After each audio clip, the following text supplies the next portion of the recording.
Property విషయంలో confusion గా ఉన్నారా? గేటెడ్ కమ్యూనిటీలో ఫ్లాట్ తీసుకోవాలా లేదా విల్లా తీసుకోవాలా? మన పిల్లల భవిష్యత్ కోసం ఓపెన్ ఫ్లాట్ తీసుకోవాలా? మన హైదరాబాద్ లో ఏ లొకేషన్ లో కొంటే మంచి అప్రిసియేషన్ వస్తుంది?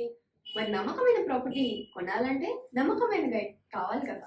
ప్రాపర్టీ అడ్వైజర్ కోసం సంప్రదించండి వరాహస్వామి ప్రాపర్టీ గూగులర్. కాంటాక్ట్ 7207218485. నేను డాక్టర్ శ్రీధర్ 9295909819. ఇప్పుడు మనము శని వక్రగతి గురించి మనం సశాస్త్రీయమైనటువంటి విధానంలో తెలుసుకునేటువంటి ప్రయత్నం చేద్దాము.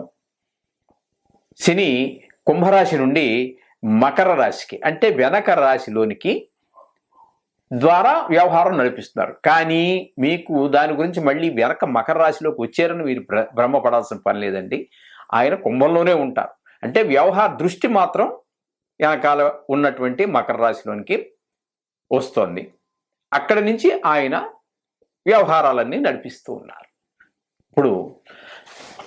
ఇప్పుడు మనకి ఇది అయిపోయినటువంటి నిజానికి జూన్ 30వ తారీఖున ఆయన ప్రవేశం జరిగింది. అప్పుడే 3-4 రోజులు గడిచిపోయింది. కానీ నేను నిజానికి ఈ వీడియో చేయాలనుకోలేదు. కానీ చాలామంది మా అనుయాయులు ఉంటారు కదా, చాలామంది యూట్యూబ్లో చూశామండి, ఇది చూశాము, వారు ఒక రకంగా చెప్పారు, వీరు ఒక రకంగా చెప్పారు, ఇదంతా చాలా కన్ఫ్యూజ్గా ఉందండి. అది కాదు, మాకు మీ మీద నమ్మకం కాబట్టి మీరు చెప్పినట్టయితే మాకు నమ్మకం కాబట్టి మీరు చెప్తే బాగుంటుంది అని చెప్పేసి వందల సంఖ్యలో పైనే వచ్చినాయి నాకు ఫోన్లు. అందుచేత నా స్టైల్లో నా పరిజ్ఞానం సహకరించిన మేరకు చెప్పడం కోసం వీడియో చేస్తున్నాను. అయితే ఇక్కడ 30వ తారీఖున జూన్ 30 నుండి ప్రారంభం చేశారు వక్రంలోకి, అంటే మకరంలో నుంచి చేయడం ప్రారంభం చేశారు. ఆయన June, July, August, September, October, November నెలలో 15వ తారీఖు వరకు మకరం నుండే అంటే వక్రగతిలో నుండి ఆయన వ్యవహారం అంతా నడిపిస్తూ ఉంటారు. తద్వారా అసలు ఈ వక్రం అంటే ఏమిటి అనేటువంటి మనం తీసుకున్నట్టయితే ఏ గ్రహము కూడా వక్రంగా నడవదండి, అన్ని సక్రంగానే నడుస్తాయి. అంటే వాటికి ఉన్నటువంటి పరిధి కక్ష్య ఏదైతే ఉందో ఆ కక్ష్యలో అన్ని 5 గ్రహాలకు మాత్రమే వక్రగతి ఉంటుంది. అవి ఈ కుజ, బుధ, గురు, శుక్ర, శని 5 గ్రహాలకే. రాహుకేతువులు ఛాయాగ్రహాలు. ఇక సూర్యచంద్రులు అయినట్టయితే అవి మండల గ్రహాలు అంటారు. అందుచేత సూర్యుడికి చంద్రుడికి వక్రగతి ఉండదు. రాహుకేతువులు ఛాయాగ్రహాలు కాబట్టి వాటికి వక్రగతి ఉండదు. ఉన్నటువంటివన్నీ కూడా ఈ తారాగ్రహాలకు మాత్రమే, అంటే తారాగ్రహాలు చెప్పుకున్నాం కదండి. ఇప్పుడు కుజ, బుధ, గురు, శుక్ర, శని ఈ 5 గ్రహాలకు మాత్రమే వక్రగతి ఉంటుంది. అయితే వీటి యొక్క కక్ష్య అంటే ఓర్బిట్, మనం ఇంగ్లీష్లో చెప్పుకోవాలంటే ఓర్బిట్ అంటాము. దీని కక్ష్యలో పరిభ్రమించేటప్పుడు అది ఏమవుతుందంటే వేరు సైజుల్లో ఉంటాయి. అది అంచేత ఈ చిన్న ఓర్బిట్లో చిన్న కక్ష్యలో తిరిగేటటువంటిది చాలా స్పీడ్గా తిరుగుతుంటుంది.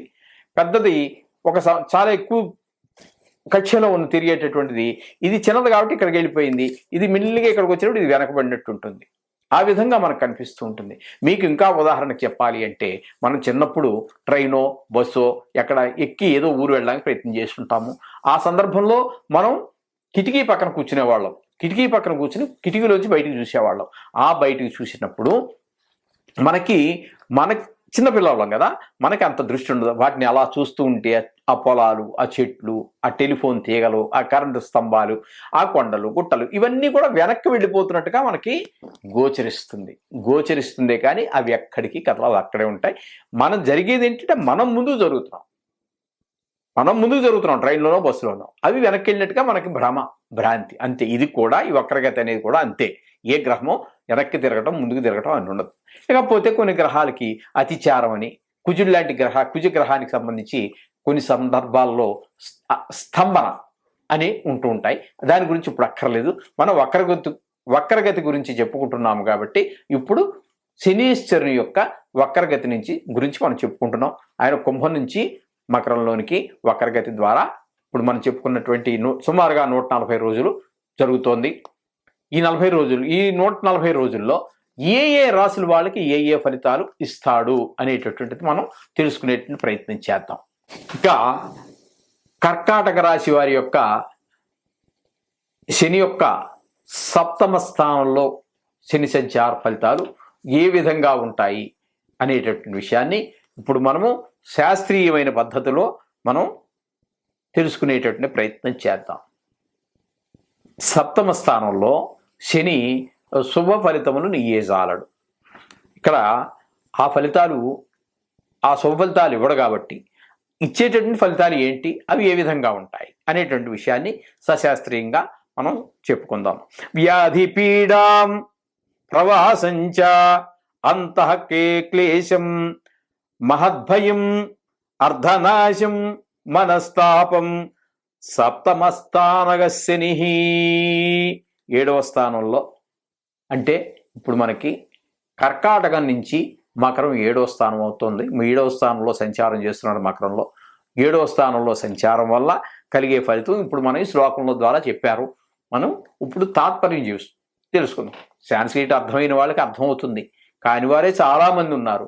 100కి 99 మంది సాంస్క్రిట్ అర్థం కాని వారే కాబట్టి దాని తాత్పర్యాన్ని మనం ఒకసారి తెలుసుకునే ప్రయత్నం చేద్దాం.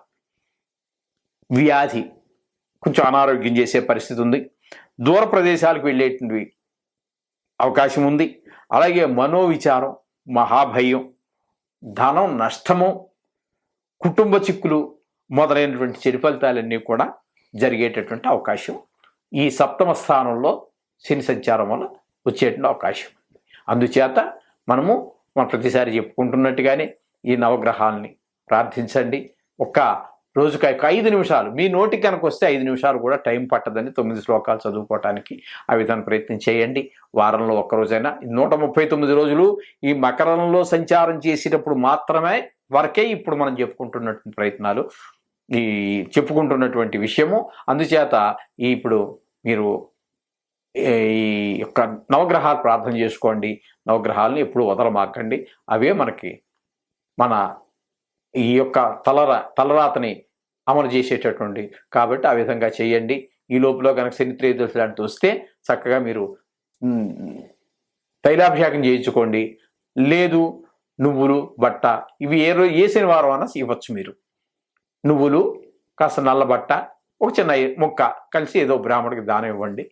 ఈ నువ్వుల దానానికి కొంచెం ఎక్స్ట్రానే తీసుకుంటారు వాళ్ళు, ఎందుకంటే మన కష్టాలన్నీ ఆ తీసుకున్నటువంటి బ్రాహ్మణుడు పడాలి. అయితే బ్రాహ్మణుడు పడతాడా అంటే బ్రాహ్మడికి ఇచ్చినటువంటి అదృష్టం అనండి, లేకపోతే దేవుడిచ్చిన వరం అనండి. ఏంటంటే మీ యొక్క కష్టాన్ని స్వీకరించగలడు దాన రూపంలో. తీసాన్ని అనుభవించాలంటే వాడి కర్మ, వాడు దానికి పరిష్కారం చేసుకుని వదిలించుకునే శక్తి వాడికి భగవంతుడు ఇచ్చాడు. ఆ బ్రాహ్మణుడికి భగవంతుడు ఇచ్చాడు. నీ యొక్క కష్టాన్ని భరించి దాన్ని వదిలించుకోవడం కూడా ఆ బ్రాహ్మడికి ఇచ్చాడు. ఆయన దానికి సహస్ర గాయత్రి ఏదో చేసుకోవాల్సి ఉంటాయి, అవన్నీ చేసుకోవాలి. ఆ సహస్ర గాయత్రి చేయాలంటే ఒక రోజు పట్టచ్చు, ఒక 5-6 గంటలు పట్టచ్చు.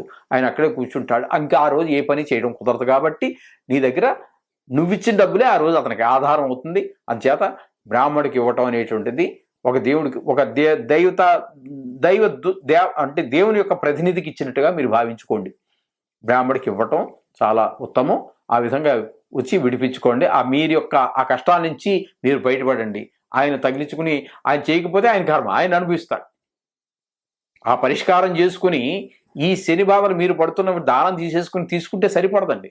తీసుకుని ఆయన ఏది పరిష్కారం చేసుకోకపోతే తను అనుభవిస్తాడు ఆ బ్రాహ్మణుడు. తీసుకుని అది వదిలించుకుంటే అవి కృష్ణార్పణం, ఆయనకి ఉండవు.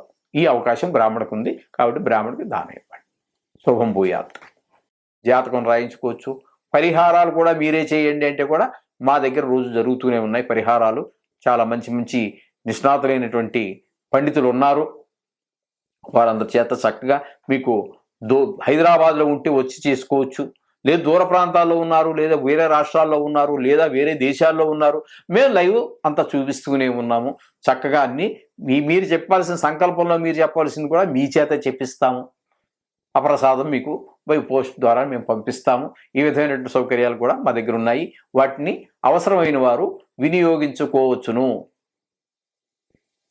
మీకు ఈ వీడియో నచ్చితే సబ్స్క్రైబ్ చేయండి. శుభం భూయాత్.